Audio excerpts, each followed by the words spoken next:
सोलापुरातील भाजपच्या मेगा प्रवेशावर अखेर मंत्री जयकुमार गोरे यांनी सोडले मौन. राजकीय पक्षांनी आपापली माणसे सांभाळावीत, केले आवाहन. सोलापूरमध्ये अलीकडेच भाजपच्या मेगा प्रवेश सोहळ्याने संपूर्ण जिल्ह्याचे राजकीय वातावरण चांगलेच वाढले आहे. विविध राजकीय नेत्यांकडून तीव्र प्रतिक्रिया उमटत असतानाच अखेर राज्याचे ग्रामविकास मंत्री जयकुमार गोरे यांनी बुधवारी सकाळी 9:30 वाजता बोराटवाडी येथील आपल्या निवासस्थानी माध्यमांशी बोलताना मौन सोडले. त्यांनी अत्यंत संयमित पण ठाम भूमिकेतून विधान करत म्हटले की राजकीय पक्षांनी आपापली माणसे सांभाळावीत आणि मतभेदांच्या नावाखाली वैयक्तिक आरोप प्रत्यारोप टाळावेत. या पार्श्वभूमीवर मंत्री जयकुमार गोरे काही दिवस मौन होते. त्यांनी आज मात्र माध्यमांशी संवाद साधताना या विषयावर प्रथमच भाष्य केले. भारतीय जनता पक्षामध्ये काही लोकांनी प्रवेश करण्याचा निर्णय घेतला. त्या संदर्भात माननीय मुख्यमंत्री महोदयांची चर्चा झालेली आहे. अजून कोणाचाही प्रवेश झालेला नाही. प्रवेशावर चर्चा आहे आणि माननीय मुख्यमंत्री महोदय स्थानिक नेतृत्वाशी चर्चा करून त्याबद्दलचा निर्णय घेतील. आणि माझे कार्यकर्त्यांना सांगणं हेच आहे की आपण भारतीय जनता पक्षाची आचारसंहिता पाळली पाहिजे. संयमानं सगळ्यांनीच पुढे गेलं पाहिजे आणि हे करत असताना या ज्या ठिकाणी आपलं गाऱ्हाणे मांडलं पाहिजे त्या ठिकाणी मांडणं अपेक्षित आहे. तर अशा पद्धतीनं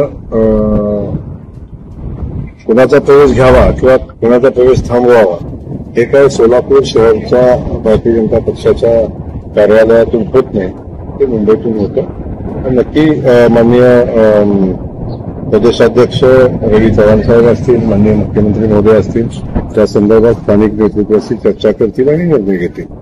सोलापुरातले अजित पवारांच्या राष्ट्रवादीचे 3-4 आमदार भाजपच्या वाटेवर असल्याची चर्चा आहे आणि अजित पवारांचे मंत्री दत्तात्रय भरणे यांनी सोलापुरात आलेत. कोणी राष्ट्रवादी सोडणार नाही असं दत्तात्रय भरणे म्हणाले.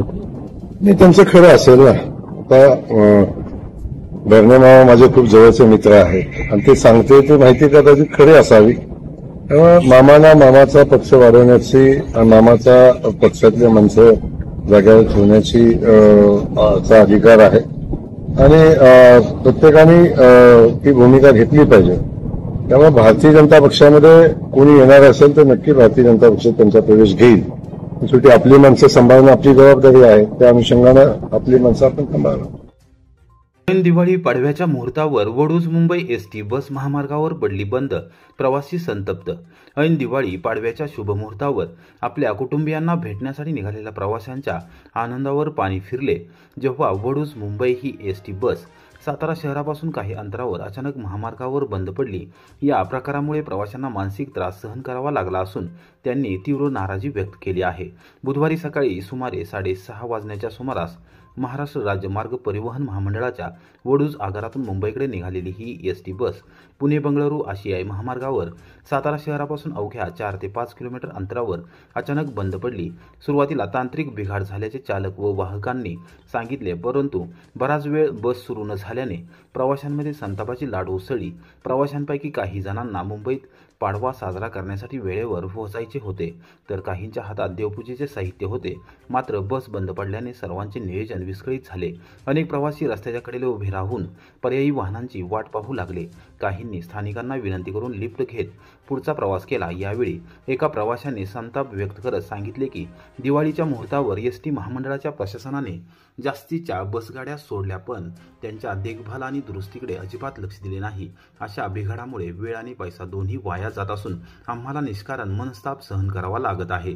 दरम्यान चालक व वाहकांनी तात्काळ सातारा आणि वडूज आगाराशी संपर्क साधून दुरुस्ती पथकाला पाचारण करण्यासाठी विनंती केली. जवळपास 2 तासांच्या प्रयत्नानंतर बस सुरू झाली. मात्र तोपर्यंत अनेक प्रवासी पर्यायी व्यवस्था करून निघून गेले होते. दिवाळीसारख्या सणासुदीच्या काळात बसच्या तांत्रिक स्थितीची तपासणी करूनच प्रवासासाठी मार्गस्थ करण्याचे आवाहनही करण्यात आले आहे. या घटनेमुळे दिवाळी पाडव्याच्या दिवशी प्रवास करणाऱ्या अनेक नागरिकांचा आनंद मलिन झाला आहे. याविषयी सामाजिक माध्यमांवरूनही एसटी प्रशासनावर नाराजी व्यक्त केली जात आहे. फटाक्यांच्या उधारीचे पैसे मागितल्याच्या कारणावरून दोघांवर कोयत्याने वार. चौघांच्या विरोधात कोरेगाव पोलीस ठाण्यात गुन्हा दाखल. कोरेगाव तालुक्यातील लांदगिरी सातारा रोड रस्त्यावर आले धुण्याच्या एका कंपनीसमोर फटाक्यांच्या उधारीचे पैसे मागितल्याच्या कारणावरून चौघांनी कोयत्याने वार करत लोखंडी गजाने 2 जणांना मारहाण केली। ही घटना मंगळवारी रात्री 11:30 वाजता घडली। या प्रकरणी कोरेगाव पोलीस ठाण्यात बुधवारी सायंकाळी 5:30 वाजता रीतसर गुन्हा दाखल करण्यात आला आहे। याबाबत पोलीस ठाण्यातून मिळालेल्या माहितीनुसार विरमाडे तालुका वाई येथील अभिषेक शिवाजी सोनवणे यांनी शुभम हिंदूराव चतुर राहणार नांदगिरी तालुका कोरेगाव यांना उधारीवर फटाके दिले होते। ही उधारीची रक्कम 3,500 रुपये असून ती सोनवणे यांनी मंगळवारी रात्री 11:30 वाजण्याच्या सुमारास चतुर यांना मागितली। त्यामुळे चिडून जाऊन विशाल शिंदे याने सोनवणे यांच्या उजव्या पायावर तर शुभम चतुर याने लोखंडी गजाने डोक्यात मारून जखमी केले। आशुतोष गायकवाड व निखिल गायकवाड यांनी लाथाबुक्क्यांनी मारहाण केली। उधारीचे पैसे देणार नाही, तुला काय करायचे ते कर, असे म्हणत शिवीगाळ व दमदाटी केली। या हल्ल्यामध्ये सोनवणे यांचे मित्र कुणाल दिलीप गायकवाड हे देखील जखमी झाले आहेत। या प्रकरणी कोरेगाव पोलीस ठाण्यात 4 जणांच्या विरोधात गुन्हा दाखल करण्यात आला आहे। पोलीस निरीक्षक घनश्याम बल्लाळ यांच्या मार्गदर्शनाखाली सातारा रोड पोलीस दूर क्षेत्राचे हवालदार हनुमंत शिंदे तपास करत आहेत। कोरेगाव तालुक्यातील शिरंबे येथे कुत्र्याच्या तावडीत सापडलेल्या माकडाला जागरूक युवकांनी दिले जीवदान, पशुवैद्यकीय अधिकाऱ्यांनी केले तातडीचे उपचार। कोरेगाव रहमतपूर रस्त्यावर कोरेगावपासून 6 किलोमीटर अंतरावर दक्षिणेस असलेल्या शिरंबे गावामध्ये बुधवारी सकाळी 9:30 वाजण्याच्या सुमारास एका घराच्या कौलारू घरावरून जमिनीवर खाली पडलेल्या माकडाला मोकाट कुत्र्यांनी गंभीर जखमी केले। मात्र स्थानिक जागरूक युवकांनी तातडीने कुत्र्यांना हुसकावून लावले आणि माकडाचा जीव वाचवला। तेथे उपस्थित असलेल्या 2 पशुवैद्यकीय अधिकाऱ्यांनी तातडीने समयसूचकता दाखवत माकडाची जखम स्वच्छ करून औषधोपचार केला। त्यानंतर वन विभागाने या माकडाला अधिक उपचारासाठी सातारा येथे नेले आहे। कोरेगाव तालुक्याच्या ग्रामीण भागामध्ये माकडांचे प्रमाण मोठे असून दिवसभर ही माकडे शेत परिसरात फिरत असतात। बुधवारी सकाळी 9 वाजण्याच्या सुमारास एक माकड शिरंबे बस स्थानकानजीकच्या ज्योतिबा मंदिर परिसरात आले होते। त्याला पाहून रस्त्यावरून कुत्री मोठमोठ्याने भुंकत त्याचा पाठलाग करत होती। अशातच या माकडाने कौलारू घरावर उडी मारली, मात्र त्याचा पाय निसरडे झालेल्या कौलावर पडल्याने ते घसरले आणि जमिनीवर आदळले। त्याच्या मणक्याला गंभीर मार लागल्याने ते जमिनीवर निपचित पडून राहिले। इतक्यात मोकाट कुत्र्यांच्या कळपाने त्याच्यावर हल्ला केला। कुत्र्यांनी त्याचा चावा घेतला। कुत्र्यांचा आरडाओरडा आणि माकडाचा ओरडण्याचा आवाज ऐकून युवकांनी कुत्र्यांना हाकलून लावले आणि माकडाला जीवदान दिले।